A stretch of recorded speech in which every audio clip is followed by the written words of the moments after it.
ഈ ഒരു ചിരിയുടെ സ്കിറ്റുകളൊക്കെ ഇങ്ങനെ യൂട്യൂബിൽ നോക്കിയപ്പോഴത്തേക്ക് ടോപ്പിൽ വന്ന സ്കിറ്റിൽ ഒരെണ്ണം രാഷ്ട്രീയക്കാരെ തന്നെ ട്രോളിക്കൊണ്ടുള്ളതാണ്.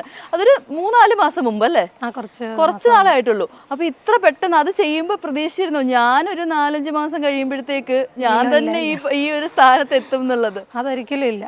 ഇല്ല. അതിൽ ഞാൻ രാഷ്ട്രീയം എന്ന് പറഞ്ഞ നമ്മൾ ജനങ്ങൾ പെട്ടെന്ന് എനിക്ക് തോന്നുന്നു ബമ്പർച്ചിരി കാണുന്ന ഒരുപാട് പേര് വീട്ടിലിരിക്കുന്നവരെ കാണുന്നത്. അപ്പം അവർക്ക് മനസ്സിലാവേണ്ട രീതിയിൽ നമ്മൾ ഈ പാലം പണി, പിന്നെയുള്ള റോഡിലെ കാര്യങ്ങൾ, അങ്ങനെയുള്ള കുറേ സംഭവങ്ങളുണ്ട്. നമ്മൾ ചിലപ്പം നിസ്സാരമായിട്ട് പോകുന്നു. ഇപ്പം നമുക്കറിയാം വയറ്റിലെ തന്നെ നമ്മുടെ വയറ്റിലെ ഇപ്പോഴാണ് അവിടെ ശരിയാക്കിയത്, മെട്രോയുടെ ഫ്രണ്ടിലൊക്കെ കുളം കണക്ക് കിടക്കും. അപ്പം അങ്ങനെയൊക്കെ ഉള്ളത് എപ്പോഴും എനിക്ക് സമൂഹത്തോട് പറയാനുള്ളത്, ഇപ്പം ഞാൻ ഹാസ്യവൽക്കരിച്ച് പറയും. അപ്പം അതിൽ ഞാൻ രാഷ്ട്രീയം നോക്കിയിട്ടില്ല, ഞാൻ എല്ലാവരെയും കാര്യം പറഞ്ഞിട്ടുണ്ട്. അപ്പം ഞാൻ അത് കമന്റ് ഇടുന്നവർ പറയുന്നത് രണ്ടുകൂടെ മിക്സ് ചെയ്യരുത്.